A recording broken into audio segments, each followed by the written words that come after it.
Hi, ഞാൻ Swathi, Kozhikode medical കോളേജിലെ final year MBBS student ആണ്. ഇത് നമ്മുടെ നീറ്റ് 2026 ഇനി ഓൾമോസ്റ്റ് ഒരു 1 മന്ത് അല്ലെങ്കിൽ 1.5 മന്ത്സേ ബാക്കിയുള്ളൂ. ഈ ഒരു ലാസ്റ്റ് 1 മന്ത് ഓഫ് പ്രിപ്പറേഷൻ എന്ന് പറയുന്നത് അത്രയ്ക്കും ക്രൂഷ്യലാണ്. ആൻഡ് ഐ സ്റ്റിൽ ബിലീവ് എനിക്ക് നല്ലൊരു റാങ്കിലേക്ക് എത്താൻ എന്നെ സഹായിച്ച വലിയൊരു കാര്യം ഞാൻ എൻ്റെ ലാസ്റ്റ് ഫ്യൂ മന്ത്സ് വളരെ സ്മാർട്ടായിട്ട് വളരെ പ്രോപ്പറായിട്ടാണ് പഠിച്ചിട്ടുള്ളത്. സോ ഈ വീഡിയോയിൽ ഞാൻ നീറ്റ് ആസ്പിറൻ്റ് ആയിരുന്ന സമയത്ത് ഒരു ലാസ്റ്റ് 1 മന്ത് ഓർ 2 മന്ത്സ് എങ്ങനെയാണ് എൻ്റെ ഒരു ഡെയിലി സ്കെഡ്യൂൾ ഉണ്ടായിരുന്നത് എന്നാണ് പറഞ്ഞിരുന്നത്. And I M 100% sure that ഈ ഒരു ടൈം ടേബിൾ നിങ്ങൾ പറ്റുന്ന രീതിക്കൊക്കെ നിങ്ങൾ ചെയ്യാൻ നോക്കിയാൽ നിങ്ങൾക്ക് മാർക്കിലൊക്കെ നല്ല ഇമ്പ്രൂവ്മെന്റ് വരുത്താൻ പറ്റും. ഞാൻ ഇന്നും രാവിലെ 5 മണിയുടെ മുന്നേ എണീക്കായിരുന്നു. ഒരു 4:45 അല്ലെങ്കിൽ 5 മണിയുടെ മുന്നേ എണീക്കാൻ നോക്കും. വാഷ്റൂമിലൊക്കെ ഒന്ന് പോയി ഫ്രഷ് ആയി വന്നതിന് ശേഷം ഒരു 5 to 10 മിനിറ്റ്സ് എന്തെങ്കിലും കുഞ്ഞു എക്സസൈസസ് ലൈക്ക് പ്ലാങ്ക് ഇതൊക്കെ ചെയ്യുമായിരുന്നു. സോ ദാറ്റ് നമ്മുടെ ബോഡിയൊക്കെ ഒന്ന് വാമപ്പ് ആവും, നമ്മുടെ ബ്ലഡ് സർക്കുലേഷനൊക്കെ കൂടും, കുറച്ചും കൂടി ഫോക്കസ്ഡ് ആയിട്ട് പഠിക്കാൻ പറ്റുമെന്ന് എനിക്ക് അപ്പോൾ തോന്നിയിരുന്നു. പിന്നെ ഒരു 5 to 10 മിനിറ്റ്സ് ഞാൻ റൂമിൽ ഇരുന്നിട്ട് മെഡിറ്റേറ്റ് ചെയ്യായിരുന്നു. ഒന്നുമില്ല, ജസ്റ്റ് സൈലൻ്റ് ആയിട്ട് ഇരുന്നിട്ട് എൻ്റെ ബ്രെത്തിൽ കോൺസെൻട്രേറ്റ് ചെയ്തിട്ട് ഡീപ്പായിട്ട് ഇൻഹെയിൽ ചെയ്യും, ഡീപ്പായിട്ട് എക്സെയിൽ ചെയ്യും. പിന്നെ ഞാൻ ചെയ്തിരുന്ന വളരെ ഇമ്പോർട്ടൻ്റ് ആയിട്ടുള്ള കാര്യം അന്നത്തെ ദിവസത്തേക്കുള്ള ഒരു പ്ലാൻ ഉണ്ടാക്കുക എന്നുള്ളതായിരുന്നു. ആ ഒരു പ്ലാനിങ് വളരെ പ്രോപ്പറായിരുന്നു, വളരെ റിയലിസ്റ്റിക് ആയിരുന്നു. അതായത് എന്നെ കൊണ്ട് അന്ന് ചെയ്ത് തീർക്കാൻ പറ്റുന്ന അല്ലെങ്കിൽ പഠിച്ചു തീർക്കാൻ പറ്റുന്ന ചാപ്റ്റേഴ്സ് എന്താണ്, അങ്ങനെ റിയലിസ്റ്റിക് ആയിട്ടുള്ള പ്ലാനാണ് ഞാൻ എന്നും ഉണ്ടാക്കിയിരുന്നത്. ഇതൊക്കെ ചെയ്യുമ്പോഴേക്കും ഓൾമോസ്റ്റ് ഒരു 5:30 സമയമായിട്ടുണ്ടാവും. അപ്പോൾ 5:30 to 7:30 ടൈമിൽ ഒരു 2 hours ഒക്കെ ഞാൻ എൻ്റെ ഒരു ഫസ്റ്റ് സ്റ്റഡി സെഷൻ പോലെയായിരുന്നു. ഒരു 50 മിനിറ്റ്സ് പഠിക്കും, ഒരു 10 മിനിറ്റ്സ് റെസ്റ്റ് എടുക്കും, അടുത്തൊരു 50 മിനിറ്റ്സ് പഠിക്കും, അടുത്ത 10 മിനിറ്റ്സ് റെസ്റ്റ് എടുക്കും. എനിക്ക് കുറച്ചും കൂടെ ഡിഫിക്കൽട്ടായിട്ടുള്ള സബ്ജക്റ്റ് ആക്ച്വലി ബയോളജി ആയിരുന്നു. കാരണം എനിക്ക് തിയറി പോലത്തെ കാര്യങ്ങളൊക്കെ രാവിലെ പഠിച്ചില്ലെങ്കിൽ അല്ലെങ്കിൽ ഞാൻ ഉച്ചയ്ക്ക് ശേഷമൊക്കെ പഠിക്കുന്നതെന്ന് വെച്ചാൽ എന്നോട് വേഗം ഉറങ്ങിപ്പോവും. അപ്പോൾ രാവിലെ ഞാൻ എണീച്ചപാട് നല്ല ഫോക്കസ്ഡ് ആയിട്ടിരിക്കുന്ന ടൈം ആയതുകൊണ്ട് ഞാൻ യൂഷ്വലി ആ ടൈമിൽ പ്രിഫർ ചെയ്തിരുന്നത് ബയോളജി അല്ലെങ്കിൽ ഇനോർഗാനിക് കെമിസ്ട്രി ഒക്കെ വായിക്കാനായിരുന്നു. പക്ഷേ നിങ്ങളുടെ അടുത്ത് എനിക്ക് പറയാനുള്ളത്, നിങ്ങൾക്ക് ഡിഫിക്കൽട്ട് ആയിട്ടുള്ള സബ്ജക്റ്റ് ഏതാണോ അത് നിങ്ങൾക്ക് നല്ല ആക്റ്റീവായിട്ട് അല്ലെങ്കിൽ ഫോക്കസ്ഡ് ആയിട്ട് പഠിക്കാൻ പറ്റുന്ന സമയത്ത് പഠിക്കാൻ നോക്കാം. കാരണം എല്ലാവർക്കും രാവിലെ തന്നെ ആവണമെന്നില്ല നല്ല എഫക്റ്റീവായിട്ട് പഠിക്കാൻ പറ്റുന്ന ടൈം എന്ന് പറയുന്നത്. അത് കഴിഞ്ഞതിന് ശേഷം ഒരു 7:30 to 8 മണിയുടെ ഉള്ളിൽ ഞാനൊരു ടീ ബ്രേക്ക് എടുക്കും. ഫുഡൊക്കെ കഴിച്ച് വന്ന് കുറച്ച് നേരം റെസ്റ്റ് എടുത്തിട്ട് ഒരു 8 to 8:30 ഞാൻ എൻ്റെ ഇക്വേഷൻ ബുക്ക് വായിക്കുന്ന ടൈമായിരുന്നു. ഈ ടൈമിൽ ഞാൻ ഓൾറെഡി പ്രിപ്പയർ ചെയ്ത് വെച്ചിട്ടുള്ള ഇക്വേഷൻ ബുക്ക്, അതൊരു 3-4 ചാപ്റ്റേഴ്സിൻ്റെ ഇക്വേഷൻസ് കംപ്ലീറ്റ്ലി ഞാൻ റിവൈസ് ചെയ്ത് പോവുമായിരുന്നു. ആൻഡ് ഈ ഇക്വേഷൻ ബുക്ക് നിങ്ങൾ ഇതുവരെ ഉണ്ടാക്കിയിട്ടില്ലെങ്കിൽ എന്തായാലും നിങ്ങൾ ഇക്വേഷൻ ബുക്ക് ഉണ്ടാക്കണം. ഡെയിലി ഒരു 3-4 ചാപ്റ്റേഴ്സിൻ്റെ ഇക്വേഷൻസ് അല്ലെങ്കിൽ ഫോർമുലാസ് വെച്ചിട്ട് റിവൈസ് ചെയ്ത് പോകണം. ഫിസിക്സിനും ഫിസിക്കൽ കെമിസ്ട്രിക്കും ഉണ്ടാക്കണം. 8 to 8:30 ഇക്വേഷൻ ബുക്കൊക്കെ വായിച്ചതിന് ശേഷം കുറച്ച് നേരം ഒരു റെസ്റ്റ് എടുക്കും. എന്നിട്ട് ഒരു 9 o'clock അല്ലെങ്കിൽ ഒരു 8:50 ഒക്കെ ആകുമ്പോഴേക്ക് അടുത്ത സ്റ്റഡി സെഷൻ ഇരിക്കും. വീണ്ടും ഒരു 2 hours, അതായത് 11 മണിയാകുമ്പോഴേക്ക് ഒരു അടുത്ത സ്റ്റഡി സെഷനും കൂടെ ഇരിക്കുകയായിരുന്നു. ആ ടൈമിൽ എനിക്ക് തോന്നുന്നു മിക്കപ്പോഴും ഞാൻ കെമിസ്ട്രിയാണ് ആ ടൈമിൽ പഠിച്ചിട്ടുള്ളത്. കെമിസ്ട്രിക്ക് ഇനോർഗാനിക് കെമിസ്ട്രി ആണെങ്കിൽ ഞാനൊന്ന് ഓടിച്ച് ടെക്സ്റ്റ് ബുക്ക് വായിക്കും, എന്നിട്ട് ക്വസ്റ്റ്യൻ ചെയ്യാൻ നോക്കും. ഓർഗാനിക് കെമിസ്ട്രി ആണെങ്കിൽ അങ്ങനെ. ഫിസിക്കൽ കെമിസ്ട്രി ഞാൻ ടെക്സ്റ്റ് ബുക്കിൽ ലൈക്ക് ഓൾറെഡി ഹൈലൈറ്റ് ചെയ്ത് വെച്ചിട്ടുള്ള കാര്യങ്ങൾ അല്ലെങ്കിൽ ഇക്വേഷൻസ്, കോൺസെപ്റ്റ്സ് ഇതൊക്കെ ഓടിച്ചു പോയിട്ട് കൂടുതലായിട്ട് ഞാൻ ഫോക്കസ് ചെയ്തത് ക്വസ്റ്റ്യൻസ് പ്രാക്ടീസ് ചെയ്യുന്നതിനായിരുന്നു. എന്നാൽ ഇനോർഗാനിക് കെമിസ്ട്രിയും അതുപോലെ തന്നെ ഓർഗാനിക് കെമിസ്ട്രിയും both theory as well as ക്വസ്റ്റ്യൻസിന് ഞാൻ ഈക്വൽ ഇമ്പോർട്ടൻസ് ആണ് കൊടുത്തിട്ടുള്ളത്. ഇനോർഗാനിക്കിൻ്റെ ഒക്കെ കാര്യത്തിൽ കുറച്ചും കൂടെ തിയറിക്കാണ് ക്വസ്റ്റ്യൻസ് പ്രാക്ടീസ് ചെയ്യുന്നതിനേക്കാൾ കൂടുതൽ ഇമ്പോർട്ടൻസ് കൊടുത്തിട്ടുണ്ടായിരുന്നത്.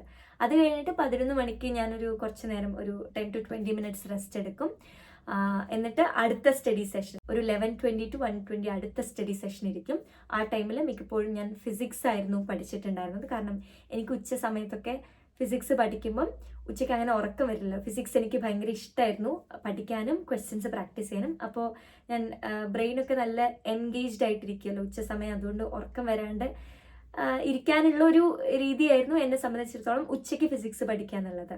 അത് കഴിഞ്ഞ് ലഞ്ചൊക്കെ കഴിച്ച് കുറച്ച് നേരം റെസ്റ്റ് എടുക്കും. And the most crucial part അല്ലെങ്കിൽ എൻ്റെ last 1 or 2 months of NEET പ്രിപ്പറേഷനിൽ ഏറ്റവും ഇമ്പോർട്ടൻ്റ് ആയിട്ടുള്ള അല്ലെങ്കിൽ എനിക്ക് ഏറ്റവും കൂടുതൽ എഫക്റ്റീവ് ആയിട്ടുള്ള ഒരു കാര്യം ആണ് അടുത്തത് പറയാൻ പോകുന്നത്. അതായത് ഒന്നുമല്ല, question paper mock test attend ചെയ്യുക. 2 to 5 എന്നും ഞാൻ ഒരു ക്വസ്റ്റ്യൻ പേപ്പർ വെച്ചിട്ട് അറ്റൻഡ് ചെയ്തിരുന്നു. ചില ദിവസങ്ങളിൽ നമുക്ക് കോച്ചിങ് ഇൻസ്റ്റിറ്റ്യൂട്ടിൽ എക്സാംസ് ഉണ്ടാവും.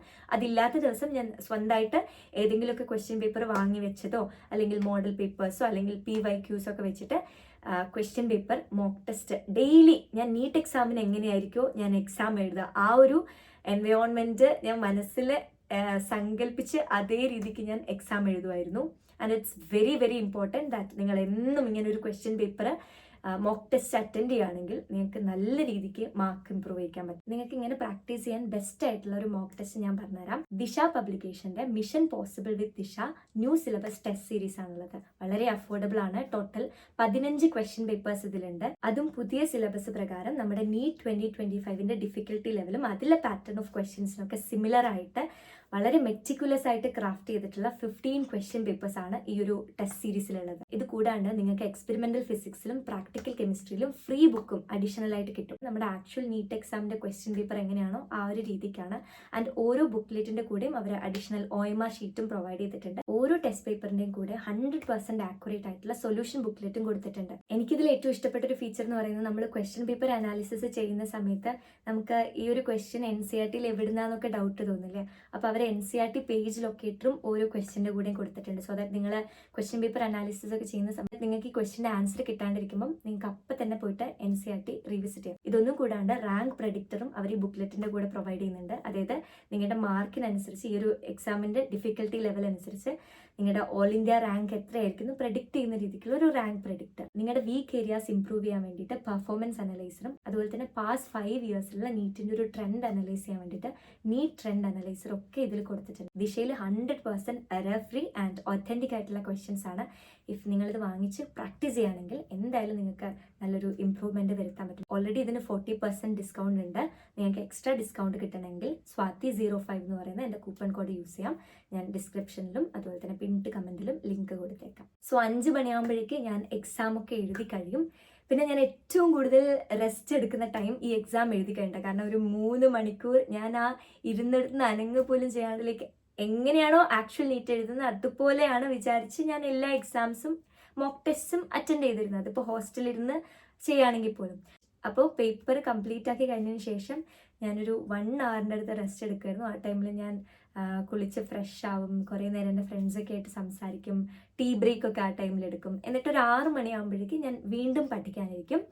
ഈ 6 to 7 അല്ലെങ്കിൽ 8 മണി വരെ ഞാൻ ശ്രദ്ധിച്ചിരുന്നത് ക്വസ്റ്റ്യൻ പേപ്പർ അനാലിസിസിലായിരുന്നു. ഇത് ഞാൻ അത്രയ്ക്കും ഡീറ്റെയിൽ ആയിട്ട് ചെയ്തിട്ടുള്ളൊരു, അല്ലെങ്കിൽ അത്രയ്ക്കും ഞാൻ എൻ്റെ ഹാർട്ട് കൊടുത്തിട്ട് ചെയ്തിട്ടുള്ള അല്ലെങ്കിൽ പഠിച്ചിട്ടുള്ള ഒരു കാര്യമായിരുന്നു ക്വസ്റ്റ്യൻ പേപ്പർ അനാലിസിസ്. കാരണം എൻ്റെ വീക്ക് ഏരിയാസ് ഏതൊക്കെയാണെന്ന് കണ്ടെത്തി അത് ഇംപ്രൂവ് ചെയ്യാൻ ഞാൻ വളരെയധികം അത് മീൻ ചെയ്തിട്ട് എൻ്റെ വീക്ക് ഏരിയാസ് ജസ്റ്റ് കണ്ടെത്തല്ല, അത് ഞാൻ ആ ടൈമിൽ ഇംപ്രൂവ് ചെയ്യിക്കാനൊക്കെ നോക്കിയിരുന്നു. ഫോർ എക്സാമ്പിൾ, ഞാൻ ഇപ്പം ക്വസ്റ്റ്യൻ പേപ്പർ അറ്റൻഡ് ചെയ്തുകൊണ്ടിരിക്കുന്ന സമയത്ത് എനിക്കറിയാത്ത ഏതെങ്കിലും ഒരു ക്വസ്റ്റ്യൻ ഞാനിങ്ങനെ മേ ബി റൗണ്ട് ചെയ്ത് വെച്ചിട്ടുണ്ടാവും.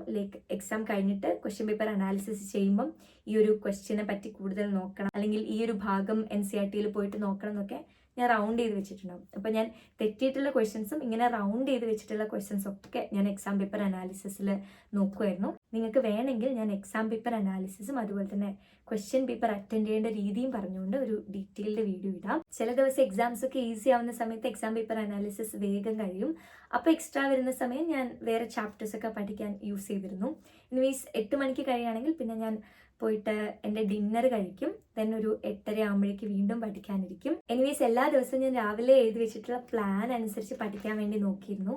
ആൻഡ് ഏതൊക്കെ ചാപ്റ്റേഴ്സ് ആണോ പഠിക്കണം എന്ന് വിചാരിച്ചാൽ അത് മാക്സിമം ഞാൻ കംപ്ലീറ്റ് ചെയ്യാൻ നോക്കിയിരുന്നു. ആൻഡ് ഒരു 10 മണി 10:30 ആകുമ്പോഴേക്ക് കിടക്കാൻ നോക്കും. സോ ദാറ്റ് എനിക്കൊരു 6.5 മണിക്കൂർ അല്ലെങ്കിൽ 7 മണിക്കൂർ മിനിമം ഞാൻ ആ ടൈമിൽ ഇന്ന് ഉറങ്ങിയിരുന്നു. കാരണം നിങ്ങൾക്കറിയാം, അത്രയ്ക്ക് എഫേർട്ട് ഇട്ട് പഠിക്കുകയാണ്. എനിക്ക് തന്നെ സത്യത്തിൽ ആലോചിച്ചില്ല ഞാൻ എങ്ങനെയാണ് അത്രയ്ക്കൊക്കെ അന്ന് പഠിച്ചത്. കാരണം എനിക്കിപ്പോൾ 2 മണിക്കൂർ പോലും ഒറ്റ സ്ട്രെച്ചിലിരുന്ന് ഇപ്പോൾ പഠിക്കാൻ പറ്റില്ല, മടിയാണ് പലപ്പോഴും. പക്ഷേ ആ ടൈമിൽ പഠിച്ചതിന് ഇട്ട എഫേർട്ടിന് കയ്യും കണക്കുമില്ല, അത്രയ്ക്കും പഠിച്ചിട്ടുണ്ട്.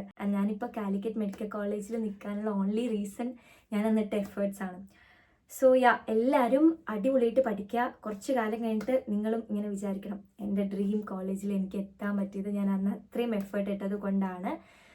സോ ഇപ്പോൾ നിങ്ങൾക്ക് എത്ര എഫേർട്ട് ഇടാൻ പറ്റുമോ അത്ര ഇടാൻ നോക്കുക. ഞാൻ ഈ പറഞ്ഞതുപോലെയൊക്കെ പഠിക്കാൻ വേണ്ടി നോക്കുക. ഇനി നിങ്ങൾക്ക് നിങ്ങളുടേതായിട്ടുള്ള പ്ലാൻസ് ഒക്കെ ഉണ്ടെങ്കിൽ അത് ബ്യൂട്ടിഫുൾ ആയിട്ട് ആ രീതിക്ക് പഠിച്ചു പോകാൻ നോക്കുക. അപ്പോൾ ഓൾ ദി ബെസ്റ്റ്.